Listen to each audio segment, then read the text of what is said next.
magical treats taste great, but justice and equality taste better.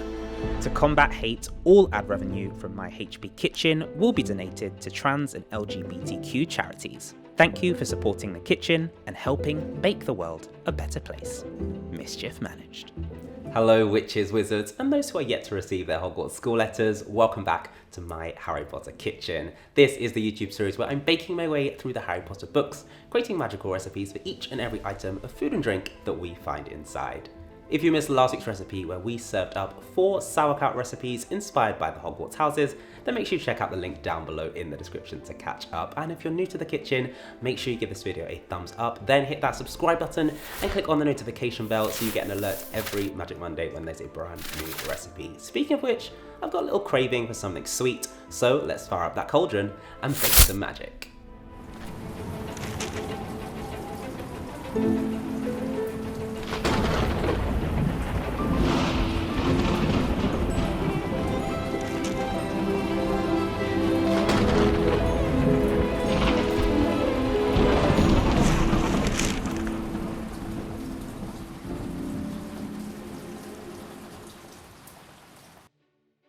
Our next recipe can also be found in chapter 10 of the Prisoner of Azkaban, the Marauder's Map, where we see Harry kept it shut under his bowl of fruit.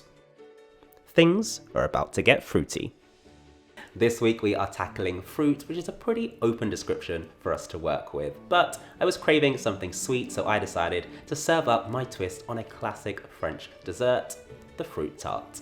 In this recipe, I'll walk you through how to make your own homemade shortcrust pastry. Then we'll fill that with a delightfully creamy creme patisserie before topping it off with the full Hogwarts treatment of some colourful fruits.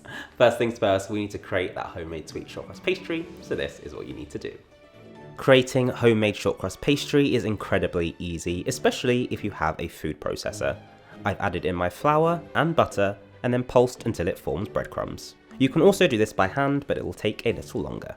Next, add in your icing sugar and salt, and then pulse again. Separate your egg, as we only need the yolk for this recipe, and then add that into the mix. Pulse through until it forms a soft ball. To avoid overworking the pastry, tip it out onto a surface, press into a ball, and then wrap in cling film. To get the best texture, you'll need to chill this in the fridge for 30 minutes before rolling. Once it's nice and firm, you can lightly flour a work surface and then roll out the pastry to about half a centimetre thick.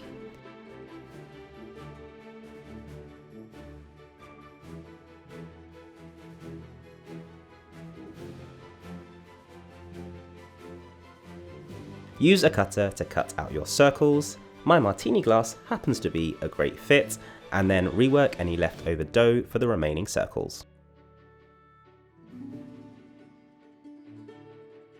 Gently press the pastry into the bottom of your tart tins, leaving some overhang at the top just in case there's any shrinkage. Don't worry, if it tears as it goes in, you can just push it back together to seal any gaps.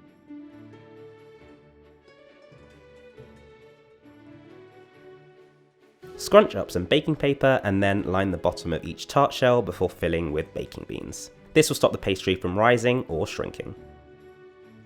I'm going to bake these in the oven at 180 degrees Celsius for 15 minutes until the pastry has set. At this point you want to remove them from the oven, take out the baking beans, and then use a serrated knife to trim the edges. This will give you a nice clean finish. Clean up your tray and then bake for another 10 minutes until golden and crisp. Okay, now that our pastry cases are ready, it's time to move on to the filling, which is going to be our creme patisserie. And don't be put off or scared by the French name, it is super easy to make. This is very similar to a thick vanilla custard and it goes so well in a range of desserts, but of course today we're using it for our fruit tarts. It works best if you make this ahead of time, because you want to give it a few hours to set in the fridge, but preferably overnight. To make the creme patisserie, begin by warming up your milk until it's almost boiling. While the milk heats up, begin separating your eggs. Add your egg yolks and an extra whole egg into a bowl along with your sugar,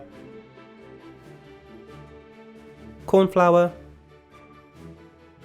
salt, and vanilla extract. Whisk this through until the mixture is pale and fluffy. A quick tip is to tilt the bowl slightly to help incorporate more air. Slowly pour half the warm milk into your eggs, whisking continuously, and then once it's all incorporated, pour this back into your pan. Keep on stirring while you bring the mixture up to the boil. Feel free to use a whisk if you start to notice any lumps.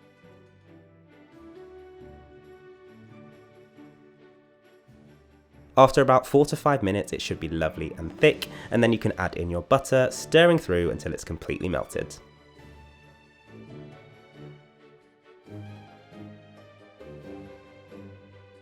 Pass the creme patisserie through a sieve to remove any lumps and then cover with cling film, pressing it right down to the surface to prevent a skin from forming.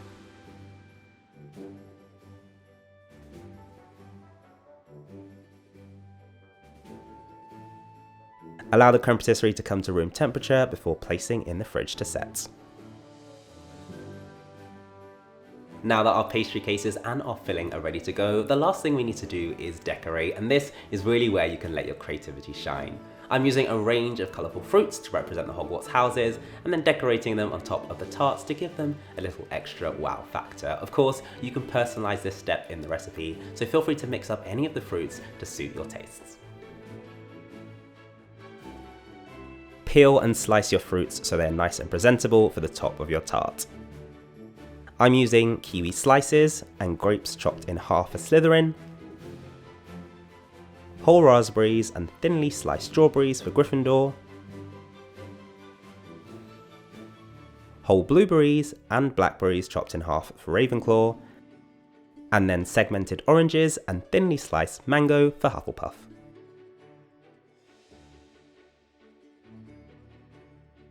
When you're ready to decorate, remove your pastry cases from the tins and then take your creme patisserie out of the fridge and stir through.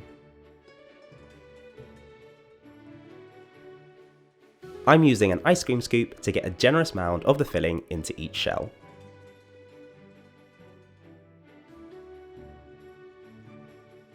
Then all you need to do is place your fruits on top of the creme patisserie in any decorative style you like. Try your best not to squash the fruits too much or press them too hard into the creme patisserie, otherwise it will lose its shape.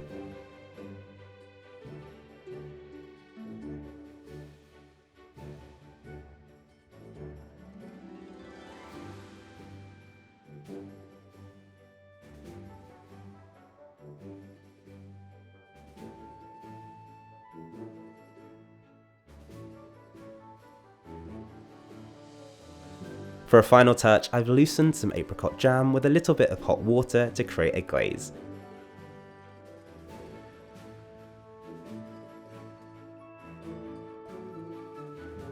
I'm then going to brush that on top of the tarts, which will give our fruit a beautiful shine when we go to serve them.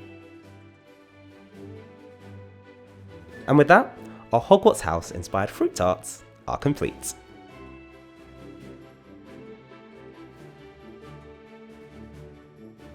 So there you go, 4 beautiful fruit tarts filled with a sweet creme patisserie and topped with loads of fruit, so it's kind of healthy, right? Let me know what you think down below in the comments and which Hogwarts House-inspired fruit tart is your favourite. Make sure you give this video a thumbs up, it really helps new witches and wizards find our recipes, and then hit that subscribe button and click on the notification bell so you get an alert every week when there is a brand new recipe. I'm off to satisfy my sweet tooth, so I'll see you next time.